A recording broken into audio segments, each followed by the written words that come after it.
암 괜찮고 말고.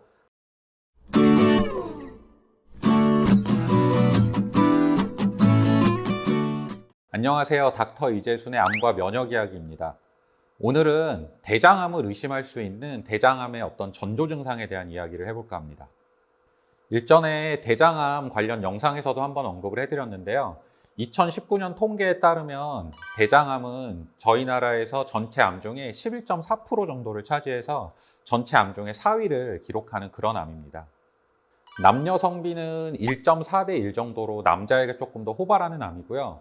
남성 암 중에서도 3위, 여성 암 중에서도 3위에 해당을 합니다. 호발 연령은 60대에서 가장 많이 호발을 하게 되고 그 다음으로 70대, 50대 순서로 많이 발병하는 그런 암이 대장암입니다. 다른 암들도 마찬가지지만 대장암 역시 초기에는 별다른 증상이 없는 경우가 대부분입니다. 따라서 건강검진 등에서 우연히 발견된 게 아니라 어떤 특징적인 증상이 있어서 대장암이 진단이 되셨다 하면 진단 당시에 암이 어느 정도 진행을 했다라고 볼 수도 있고요. 하지만 그렇다 하더라도 초기 대장암을 의심을 할 수 있는 몇몇 증상들이 있기 때문에 오늘은 그에 대한 이야기를 해볼까 합니다. 먼저 장출혈이 있을 수 있습니다. 여기서 말하는 장출혈은 대변에 아예 피가 보이는 그런 경우도 있지만 미세하게 눈에는 보이지 않는 그런 피가 변에 섞여서 나오는 그런 경우들이 있습니다. 따라서 저희가 국가 건강검진을 할 때 보면 분변 잠혈 검사라는 걸 하는데요. 말 그대로 대변에서 눈에 보이지 않는 어떤 혈액이 섞여 나오는지를 확인하는 그런 방법입니다. 최근에는 약국 같은 데서 이런 분변 잠혈 검사를 집에서 간단하게 할 수 있는 키트들도 판매를 해요. 그래서 본인이 걱정이 되시면 정기적으로 그런 키트를 이용해서 검사를 해보는 것도 좋은 방법이실 것 같습니다. 만약 지속적인 장출혈이 있다 하면 혈액 내에 빈혈 수치가 떨어져서 빈혈이 일어날 수도 있습니다. 따라서 본인이 어지럼증 같은 증상이 있어서 병원에 가서 혈액 검사를 했더니 빈혈이 진단이 됐다 하면 빈혈에 대한 치료를 하는 것도 중요하지만 어디에서 피가 쉽게 말하면 간단히 피가 새서 빈혈이 생겼을까를 꼭 확인을 해 보셔야 되고요. 이때 반드시 체크를 해야 되는 부위가 위나 대장 같은 위장관 출혈을 의심을 해서 내시경 검사를 꼭 받아보시는 게 좋습니다.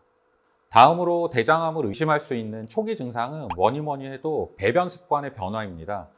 예를 들어서 평소에 비해서 대변이 많이 가늘어진다거나 대변을 본 후에도 뒤가 묵직하고 조금 잔변감이 남아있는 증상들이 있다 하면 반드시 대장암을 한번 의심을 해보고 그에 대한 검사로 확인을 해보시는 게 좋습니다. 이러한 배변상의 변화는 우리가 어떤 대장암 중에서도요, 몸 왼쪽에 주로 위치한 하행결장이나 S상 결장에 암이 있을 때 주로 나타날 수 있는 증상들이고요. 오른편에 위치한 상행결장, 즉 대장이 시작하는 부분에 암이 있을 때는 초기다 하더라도 이런 배변 습관의 변화는 거의 나타나지 않을 수도 있습니다. 또 배변 시 항문 통증이 있다 하면 이것 역시 대장암을 한번 의심을 해보셔야 되는데요. 이제 항문 통증이 만약에 대장암에 의한 증상이다 하면 장에서 이제 항문으로 직접 연결이 되어 있는 직장 쪽에 병변이 있는 직장암일 가능성이 좀 높습니다.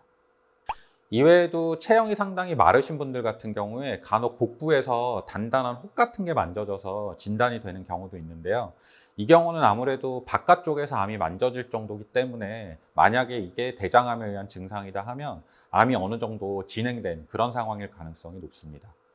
끝으로 되게 특징적이지는 않지만 식욕 감소나 기력 저하, 설사, 변비 등의 증상들이 장기간 지속이 된다 하면 이건 역시 대장암에 의한 증상일 가능성이 있으니까 반드시 검사를 통해 체크를 해보실 필요가 있습니다. 대장은 길이가 매우 긴 장기이기 때문에요. 어느 부분에 암이 생기는지에 따라서 증상들이 다양하게 나타날 수 있습니다. 따라서 초기에 증상만 가지고 100% 어떤 진단을 내리기는 힘든 경우가 많아서 건강검진이나 그런 조그만 변화들을 놓치지 않고 잘 캐치를 하는 게 중요하고요. 특히나 대장암 같은 경우에는 초기에 발견이 됐을 경우에 완치율이 상당히 올라가는 그런 암이기 때문에 건강검진도 절대 소홀히 하시면 안 되고 몸에 나타나는 이런 증상들이 있을 때는 반드시 병원에서 확인을 해보시는 게 좋습니다. 이상 암과 면역 이야기의 이재순이었습니다. 감사합니다.